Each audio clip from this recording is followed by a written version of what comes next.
Jonas la gloire, la voix d'or. Nigeria, Amina Armand, ma on y bosse on la fiole midi. Nanozambo, Nyamiewa, Nanozambo, Iwa, Nanozambo, Chris Fouet, Nanozambo. Iwa nya sanonzambo. Okemana, anya swakbe. Iwa nya sanonzambo.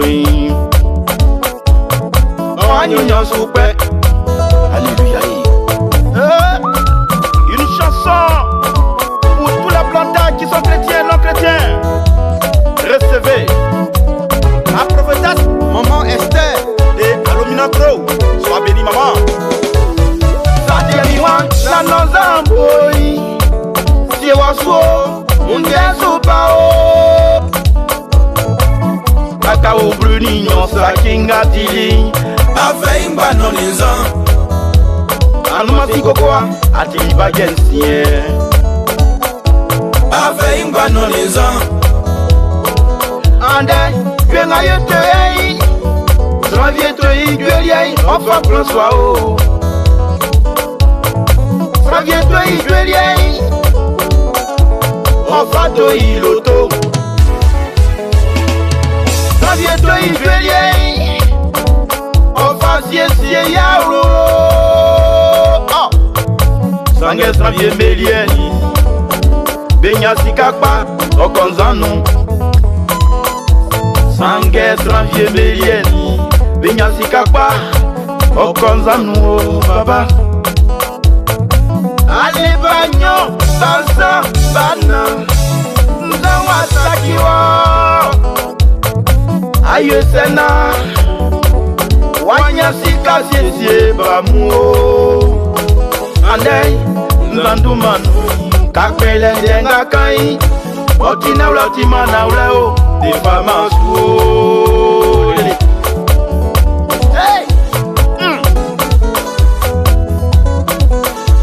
Ma chrétien mouillé, Mania et Unso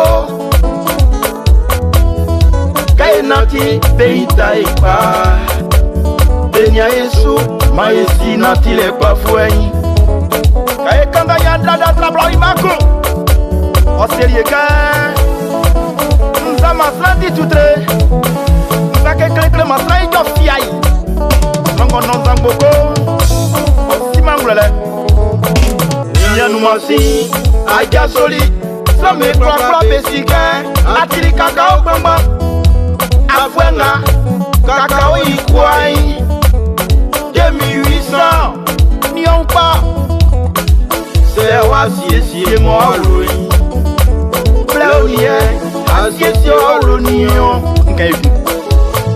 Kakao Bajepui, Afeimba nonizan. Kata otono nyoi. Afeimba nonizan. Il y a quoi mlom.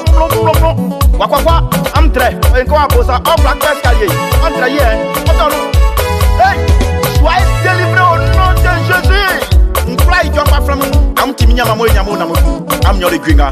Samedi soir nyamuti. Misilien. Papa beti matoe. Kera bonozai. Wa play swaka. Le chef ambassadeur Abidjan Waplei Soakan Sanga Sibemo Basiesie Bauloi Manyamera Mousso Mamoussou Alen Sami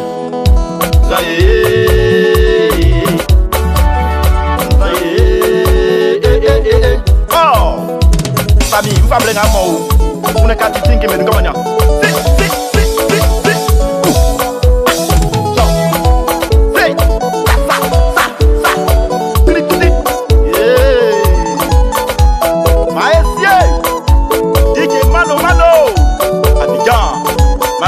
Baba